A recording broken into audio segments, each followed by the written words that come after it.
Is Johnny Utah from Point Break and Shane Falco from The Replacements, in fact, the same person? I'm sure most people have heard this theory. A lot of people say it doesn't work because they were both star quarterbacks. They both played for Ohio State. Here's what I propose. I propose that Johnny Utah from Point Break and Shane Falco from The Replacements are in fact the same person. Obviously, they were both played by Keanu Reeves, who's my favorite actor of all time. But beyond that, let's take a look at the timeline. Utah!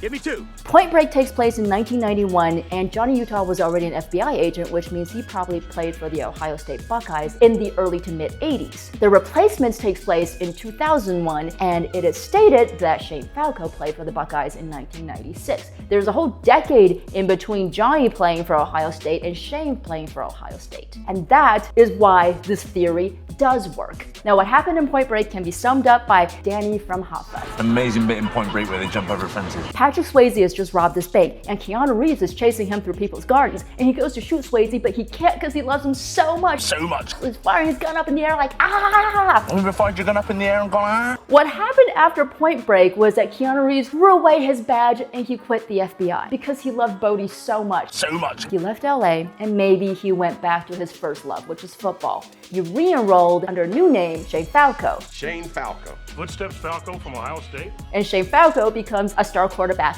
Again, they would have had to have an entirely new coaching staff or an old coach who's just completely face blind. Unfortunately though, he had a disastrous Sugar Bowl performance because maybe he psyched himself out because maybe he remembered that he got hurt last time playing as Johnny Utah a decade earlier. And he washed out of Ohio State. After that, he ends up going to Washington, D.C. and living on a houseboat, you know, to be near the water because it reminds him of Bodie because he loves him so much. So much. Which is where Coach McGinty finds him in The Replacements. I would also like to propose that at the end of The Replacements, Shane Falco says that famous line that everybody quotes, "Pay heels, chicks dig scars.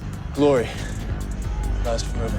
And I believe when he said that, he was in fact talking about Bodie, whose glory did last forever with him because he loves him so much. So much. Anyway, that's my theory. Let me know your thoughts in the comments and join us for Shot when we raise a glass to our favorite movies of all time.